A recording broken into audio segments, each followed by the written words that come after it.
I'm not surprised at those comments from the opposition leader.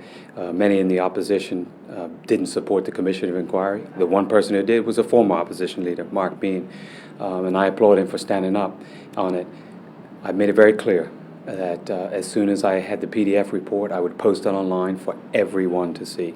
I got the report on Saturday afternoon, and the director of the Department of Communications worked on it first thing this morning, and so it went online about the time I spoke for everyone to see. And the opposition have had time to, they can have their time to go look through it, and the opposition leader continues to impress that he's a technology guru, so I'm sure he had it up on his computer right away as soon as I announced it. But let's not get caught up in the small stuff. The small stuff is about when the report was released and how it was released. The big stuff is that the work is done by the Commission. They've done a good job reaming through thousands of pages of documents, keeping it done at the appropriate level, and submitted a very comprehensive report. And now it's up to us in the government to review the recommendations, which I've done briefly over the weekend, and I put in the body of what I've said here today to make sure that we up the level of compliance within government, take on board those recommendations, make changes that are necessary to ensure that at no time in the future do we have auditor report like that. Now, I'm pleased to say that last Friday the finance minister tabled the most recent statements to the end of March 2016, and it was a good report for the fourth year in a row, so we are making progress. But we have to pay attention to that damning auditor's report for those 3 years and to what the Commission says. And I've made the commitment in my statement on the floor of the House of Assembly today, and it's important that it was done there. This is the people's place to do their business, and we will follow through. And in regards to findings in the report of possible criminal activity, that will be up to the DPP and the Bermuda Police Service to take a look at it in the appropriate way. But Gary and Bernews, I can assure the people of Bermuda that this government will work through that report and improve how we conduct business within the governments. And it will take some time, because there's a lot of work that has to go into it. There's a lot of consultation that has to go into it. Some of the recommendations will mean that we'll have to change collective bargaining agreements in conjunction with all the unions, and there'll have to be legislative change. So we're going to work through it. As those who listen will know, during the Cabinet Office Head, I already spent some time talking about financial instructions to make sure that throughout government, various leaders in those departments were familiar with financial instructions and are taking refresher courses to understand what it means, what they have to do, and how to report. The report from the Commission of Inquiry indicated that there was perhaps some, I don't want to say wrongdoing, but it named Government Senator Vic Ball as perhaps not being as open as he could have been in terms of the awarding of that contract for aggregate. Do you see that impacting his position as a senator under your leadership? Gary, let me provide some background. Some of this has been provided in the past, and some of it hasn't been provided in the past. Senator Ball has told me about his involvement in that part of the sand and rock and gravel when he was a purchasing officer within government.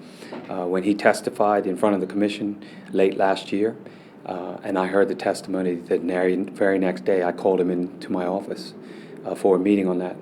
And after a full discussion, I had made it very clear to him that we operate on the principles of transparency and openness, and I didn't think it was appropriate that it was conducted in that way. He offered me his resignation at that time, and I did not accept it. I did not accept it because obviously the Commission proceedings were still continuing on. Now that it's come out, I will allow those involved in any further proceedings on that to investigate what they have to do, and we'll monitor the situation very closely. I think the Senator knows what I stand for and the values that I bring to the table in this regard, and I think he clearly knows that openness and transparency are the way to go, and he will deal with that matter I have the highest respect for him. He has been very open and transparent with me about this incident that happened probably about 10 years ago. And that's all I will say on it on this matter. But be assured, I expect my colleagues to face any challenges that they have, and I'm sure Senator Ball will deal with this one in the appropriate fashion, and will continue to keep it under close review. When you say Senator Ball will deal with this in the appropriate fashion, are you suggesting that he may perhaps have to tender his resignation? I'm making no further comment about this at this time. I know the senator wants to make sure that he gives a full understanding to anyone who wants to know about this, and I am sure that he will deal with this in the appropriate way. You mentioned during your time on your feet in the House this morning that, and you mentioned it again here, that the findings of this report could mean some changes in the collective bargaining agreement as it pertains to government workers. How do you intend to approach that without perhaps running the risk of entering into labor unrest?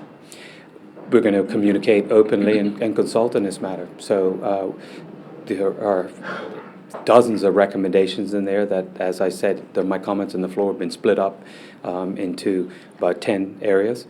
As we review those and we chart priorities, how we deal with them, we'll consult with everyone involved, and the unions play an important part of that. And look, I believe very clearly the unions want what is best.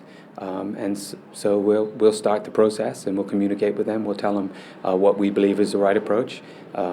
I have made sure that the union, the BPSU, receives a copy of this PDF so they can start to go through it, and we'll start the process together, because that's the only way we're going to get the results that everyone expects, and we'll continue to be open about it, and we'll inform the public.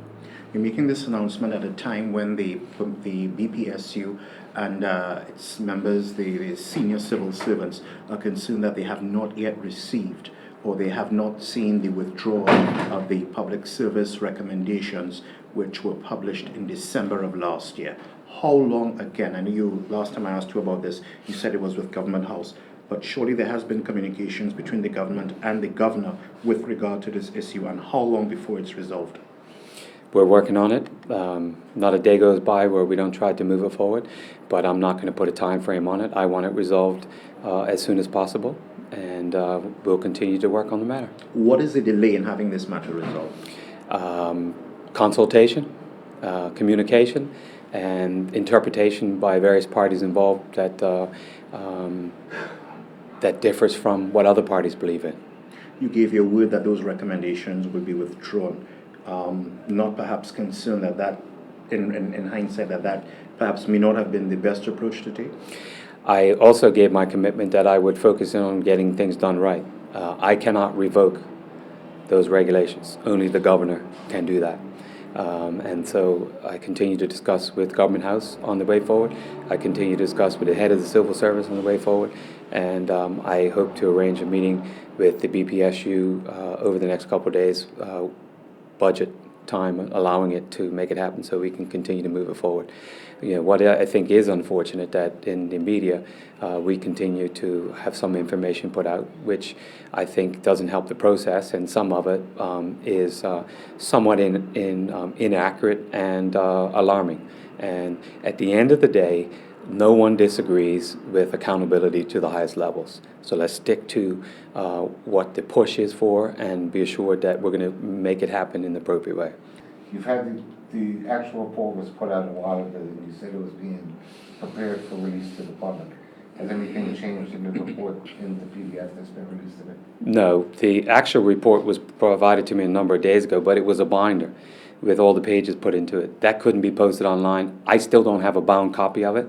So what the commissioners committed to me to do was to get that binder, put it on a PDF. That PDF is what has been put online. There are no changes to the report that they have notified me of.